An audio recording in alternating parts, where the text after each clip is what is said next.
Okay, we are ranking some more Unmatched stuff because why not? What we are looking at today is going to be the card backs.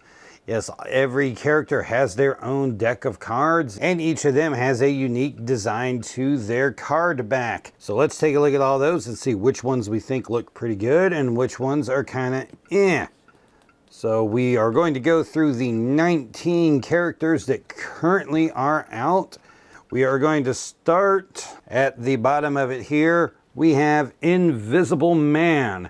Now, Invisible Man was part of the Cobble and Fog set, and Cobble and Fog tried to do this like door knocker design for each of them, and I don't know how successful it was on all of them. One weird quirk is this fake bleed through of the text on the other side there. It doesn't quite line up. It's not an actual bleed through, it just kind of looks like it there. Just think that that one's not really all that great of a design. Going next from the Buffy the Vampire Slayer set, we have Spike, which it's just this. That's, you know, recognizable, I guess. It's got this vibrant 90s color thing going on, but I just don't really much care for that. The next one is one that I'm a little kind of disappointed isn't better, and that is the InGen or Muldoon deck. It's kind of just, we've got the InGen logo over, you know,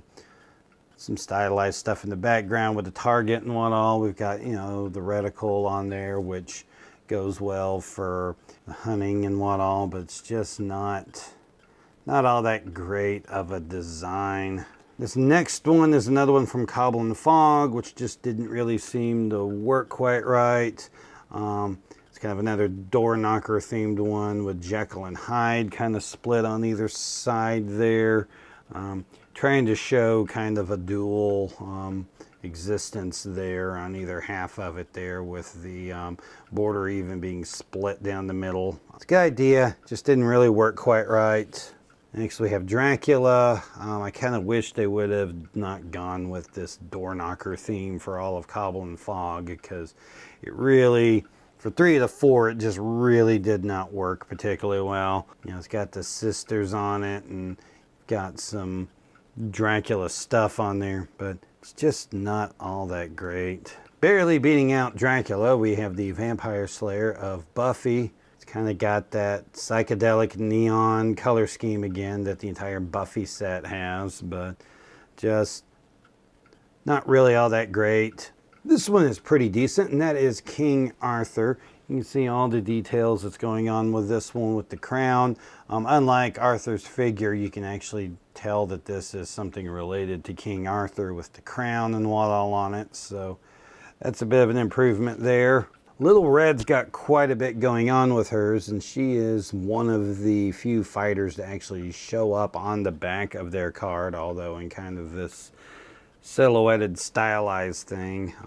Got the theme of her wearing the wolf's pelt, but it looks like, you know, the wolf that was impersonating Granny. She kind of, you know, killed and skinned it and wearing it. You know, we got like the flowery motif and what all on it.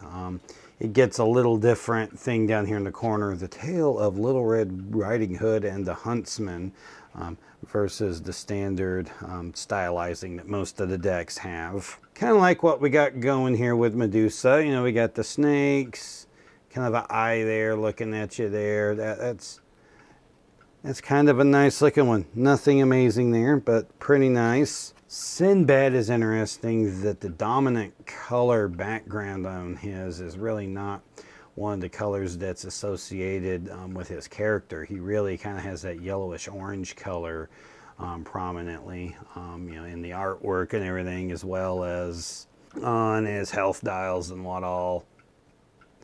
And here we just kind of got this stylized thing with the scimitars sticking out of it there. This is just an interesting color choice, since that kind of bluish color isn't really one of Sinbad's colors in the game. It still works pretty well. Next we have the Raptors. Kind of like what they did there, putting the raptor claw there, kind of just the skeleton of it. even though, you know, these are not dug up dinosaurs, but actual, you know, roaming around dinosaurs.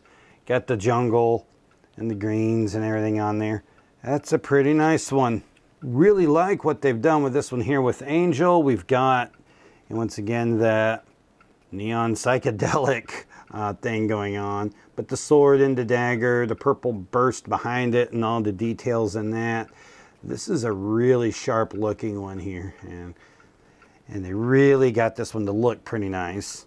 Don't know how many times I stared at this one before I realized it was supposed to be one arrow like going into and splitting another arrow. Maybe if it's sideways there, it makes a little bit more sense. On the artwork and everything, Robin Hood does have kind of a secondary color of red in there, even though green is his main one.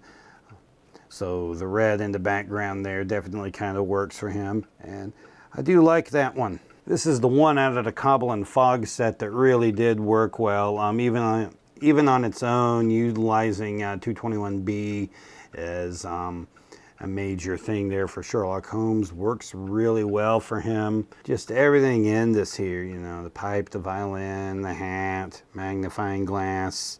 This all works really great for Sherlock Holmes. This is one of the other fighters that shows up on the back of their card, although once again it's just kind of an outline of him.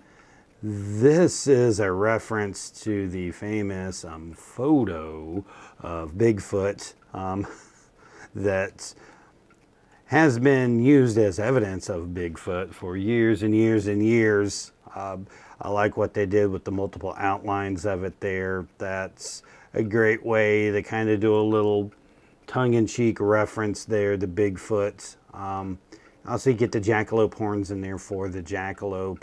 Really like this one. That's a solid design. While the other Buffy designs were all just kind of passable, Willow's is actually really sharp looking. I just think that they pulled off a lot more with this one. Just using the background color for the hands, having all the pentagram what-alls, and the candle and everything, that all being very associated with the character. So, and just the color scheme itself just really being sharp there. I know that the blue is her main color on there, but contrasting it with the orange is really nice on there. It's one of the nicer ones in here. Going into our top three, we have Bruce Lee. This is exactly what you think Bruce Lee's card should look like on here. I mean, there's just a lot of detail in that dragon and the reddish orange behind him. This goes into the colors that they have chosen to use on Bruce Lee's artwork, because Bruce Lee has the, you know, the speckledy gold base to his, which doesn't really translate over the print very well. So they've used kind of a yellowish orange with a reddish orange kind of as his color scheme. That's really sharp, and I think it's, you know, any Bruce Lee fan ought to be able to look at that and just see that that definitely belongs with him on this. At number two, I really like the use of the colors on this, particularly that gold that they have, kind of that they're using as the flame, with that dark kind of turquoise in the background. Those colors really complement each other well. I think that works really well for Beowulf. Once again, just the same as Little Red, we have the epic poem of Beowulf and Wiglaf there in the corner instead of the standard text that you would normally have on there. But that is just really sharp. I kind of like the texture that they have given this color in the background. Instead of just going with a solid color, it looks like some sort of texture on it there, which is really sharp. And my last one, which is the number one, is Alice. I think that Alice color scheme is amazing. This kind of pastel bluish purple with the bright pink and other purples in there. That is just a really, really great color there. We kind of got the Jabberwock coming out of the keyhole there. We've got the symbols from the playing cards on there. If you look in the black here really, really carefully, you can kind of make Alice out there, just kind of this dark gray silhouette of her, which once again makes Alice one of the few characters that actually shows up on their deck, although very, very faintly in there. I just love all of Alice's artwork. I think just the colors on it are some of the best because it's just bright and vibrant and bonkers and bizarre, which is brilliant because Wonderland is all of those things. That whole story is bonkers. So that is my look at ranking all of the cards here. Which ones of these do you like? Which ones do you don't like? Leave your comments down in the description and give this video a thumbs up and a like if you feel like it. You can also take a look at my channel and see all the other videos that I have on the various characters in this game so you can see how all those fighters work.